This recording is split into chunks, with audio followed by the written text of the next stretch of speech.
안녕하십니까 애청자 여러분, 놀라운 부동산 놀부입니다. 이제 2달만 지나게 되면 2019년도 빠이빠이 역사의 뒤안길로 사라지게 됩니다.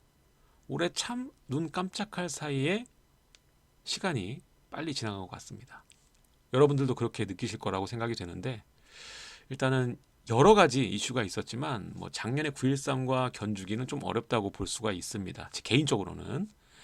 자, 일단은 9.13 이후에 올해 넘어오면서 올해 초는 시장이 굉장히 가라앉아 있었죠. 거래도 없고 가격 호가도 좀 많이 내린 상황이었죠. 9.13의 그 효과 때문에.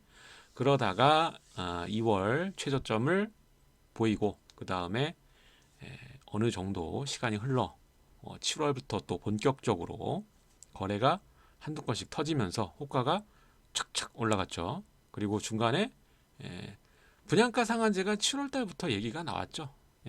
이전부터 이런 제도들이 남아 있다, 강력한 카드를 쓰겠다 얘기는 했었고, 거기에 분양가 상한제 카드가 있었으니까, 그리고 이전에도 활용을 했었으니까 예상을 했던 부분입니다. 문제는 지난 학습 효과로 인해서 이미 수요들은 어떠한 결과가 나올지 알고 있는 상황이고, 지금 딱히 팔 필요가 없는 상황이죠. 그러다 보니까 신축과 준신축을 중심으로 가격이 올라가고, 규제에 집중 타겟을 받게 되는 재건축의 경우에는 분양가 상한제 이슈 직후에는 거래가 안 되고 약간의 호가 하락 흐름을 보였다가, 얼마 안 돼 이 국토부에서 한 발 뺐죠. 분양가 상한제 유예 기간을 주게 되면서 정말 눈 깜짝할 사이에 다시 호가 회복을 지금 하고 있는 상황입니다. 지금 잠실주공 5단지 같은 경우에는 20억에 다다를 정도로 다시 완충이 됐고, 일부 재건축 예정 단지들 중에는 이 분양가 상한제 얘기 나오기 전보다 호가가 더 올라간 데도 있어요. 좀 심각한 상황이죠. 그러다 보니까 많은 이 수요자분들, 그리고 몇 전문가분들은 이미 이제 갈 때까지 갔기 때문에 내년 시장은 조금 이 리스크 관리를 해야 된다, 이렇게 하시는 분들이 좀 늘어났고, 저도 약간 그런 생각을 어느 정도는 가지고 있습니다. 물론 이 레버리지, 그러니까 전세가율을 정확하게 보면서 흐름이 가는 것은 아니지만, 또 전세가율을 무시할 수도 없거든요. 지금 그 지역의 인프라를 누리는 현재 가치를 대변하는 것이 전세가율이기 때문에, 이거를 벗어나서 크게 갔다, 이것은 아무래도 여기에 추가적인 신고가를 만들어 줄 수 있는 수요가 그만큼 줄어들었다는 말과 같은 말이기 때문에, 이제는 조금 리스크 관리를 해야 되고, 또 이제 규제, 특히 이제 세금 부분, 보유세 부분이 이제 본격적으로 부담으로 다가올 수 있는 시기이기 때문에, 이제 2020년, 21년 더 커질 거예요.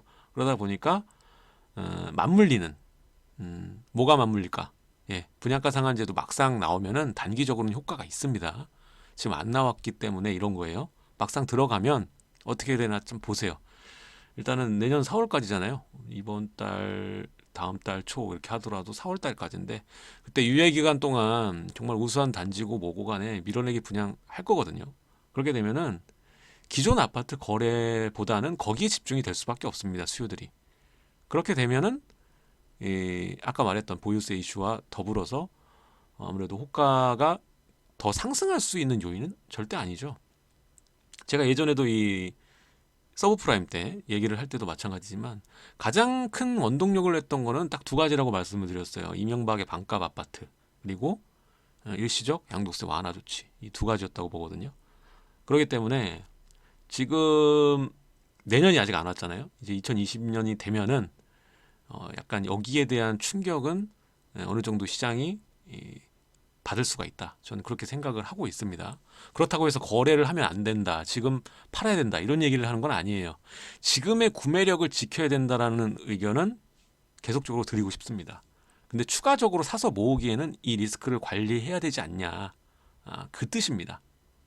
이 규제를 반대로 하면서 보유세 부담을 더 늘리고 양도세 중과를 더 늘리면서까지 주택을 늘려서 여러분들이 얻어갈 수 있는 수익금 자체가 그렇게 운신할 수 있는 폭이 크지 않아 보인다, 그 말입니다.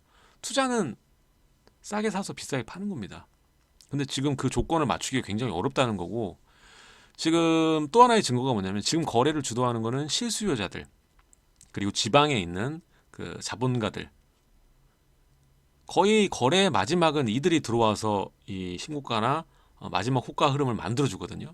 그러다 보니까 지금 눈치 빠른 투자 수요들은 큰 금액이 안 들어가는 선에서 단타죠. 단타로 이 비규제 지역 노리고 움직이시는 분들이 꽤 있는 것 같고, 근데 사실 지금 비규제 지역도 좀 괜찮다고 여겨지는 지역은 어느 정도 올랐어요.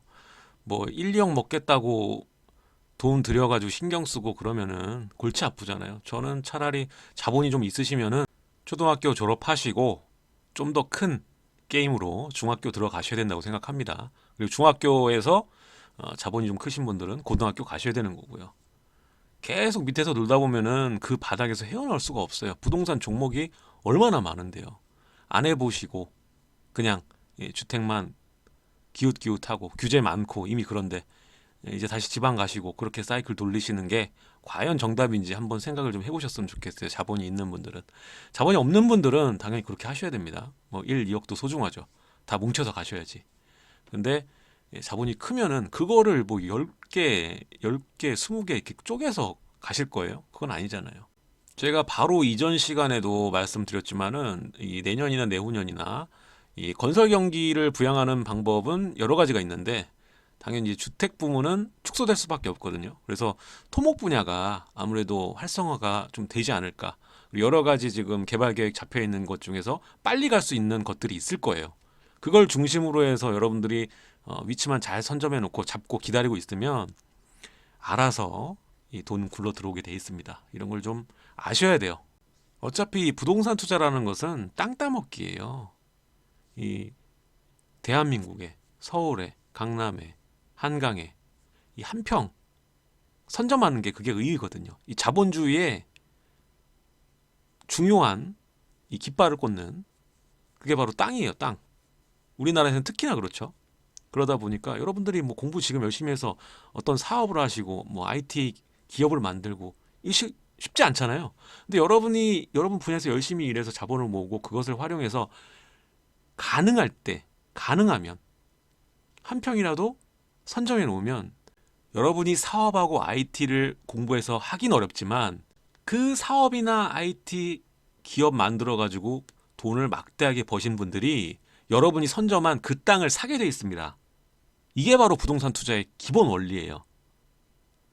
사회에 풀리는 돈은 즉 자본이죠. 자본은 생산자에게 흐를 수밖에 없습니다. 생산지에 갈 수밖에 없어요. 자, 여기서 여러분들이 할 일은 안목이에요. 안목을 키우는 것. 지금 이 물건이 싼지 비싼지 판단해내는 그 안목이 중요하다는 겁니다. 그러니까 제가 하고 싶은 말은 이 내년 시장을 바라볼 때 너무 남들이 얘기하는 그리고 남들이 좋다고 하는 그런 거 따라다니지 마시고 본인만의 이 매뉴얼과 안목을 만드셔가지고 좀 저평가돼 있고 그리고 미래 가치가 높은 이러한 이 부동산 이러한 이 땅을 선점하는데 좀 시간을 보내시는 게 맞지 않나라는 생각이 듭니다. 지금 뭐 강남을 보더라도 강남이 다 비싸다라고 보기는 어려워요. 강남 중에서도 이건 생각보다 저렴한데라고 생각되는 아파트들이 있습니다. 그런 단지도 있고 그리고 지금 제가 저번에도 말했지만 이 비규제 시장, 비주택 시장은 지금 제가 봤을 때 저렴한 거 천지예요. 지금 살 거 너무 많아. 다만 뭐 수익률이나 이런 거 다 이거저거 따지다 보면은 물건이 좀 추려지겠죠. 근데 지금도 서울 전체 시장 부동산 여러 종목들을 봤을 때는 기회의 장은 항상 기회는 열려 있는 것 같습니다. 이게 지금 비싸졌다고 해서 기회가 아예 없는 게 아니라는 거예요. 그러니까 여러분들이 내년 시장에 리스크를 더 추가해서 가시기보다는 리스크 관리를 하는 한 해가 되면은 좀 좋지 않겠나라는 생각을 좀 여러분들에게 오늘 말씀드리고 싶어서 이렇게 방송을 하게 됐습니다. 사실 이 2020년에 경제, 국내, 국외 그리고 건설 경기 여기에 대한 얘기를 좀 하고 싶었는데 좀 얘기가 오늘 다른 얘기부터 먼저 했네요. 내년 시장에 대해서 어떻게 될 것인지 부동산에 대한 전망에 대해서 얘기했는데 일단은 제가 맞을 수도 있고 틀릴 수 있습니다. 제가 뭐 부채도사가 아니고 이거를 정확히 맞춘다고 얘기하는 사람이 이상한 사람이에요. 근데 제가 봤을 때는 분양가 상한제가 아무리 그래도 이 단기적인 효과를 낳을 수밖에 없고, 그리고 내년부터는 보유세 부담이 좀 가중되는 시기이기 때문에, 그리고 또 이 규제가 이미 있잖아요. 굉장히 9.13 대책이나 그 대출 금융 규제나 수요를 억압하는 규제책들이 분양 물량이 좀 이렇게 많아지고, 그러다 보면 수요들이 아무래도 이쪽만 쳐다볼 수밖에 없으니까 그게 하나의 또 시작점이 될 수 있습니다. 원래 떨어질 때는 진짜 생각도 못하는 사이에 어느새 떨어지거든요. 천천히 오르거나 천천히 떨어지지 않아요. 주택시장은 그렇습니다. 계단식 상승, 계단식 하락이거든요. 그러니까 그거 염두하시고 내년도 돈 많이 버시고 대박 나는 그러한 한 해가 되셨으면 좋겠습니다. 자, 오늘 내용은 여기까지 하도록 하고요. 내년에 이 부동산 전망, 그리고 우리가 부동산을 내년엔 어떤 식으로 접근하는 게 좋을 것인가에 대한 이 개인적인 견해 이야기해 보는 시간을 가졌습니다. 다음 시간에는 좀 알찬 내용으로 또 여러분들을 찾아뵙도록 하겠습니다. 안녕히 계세요.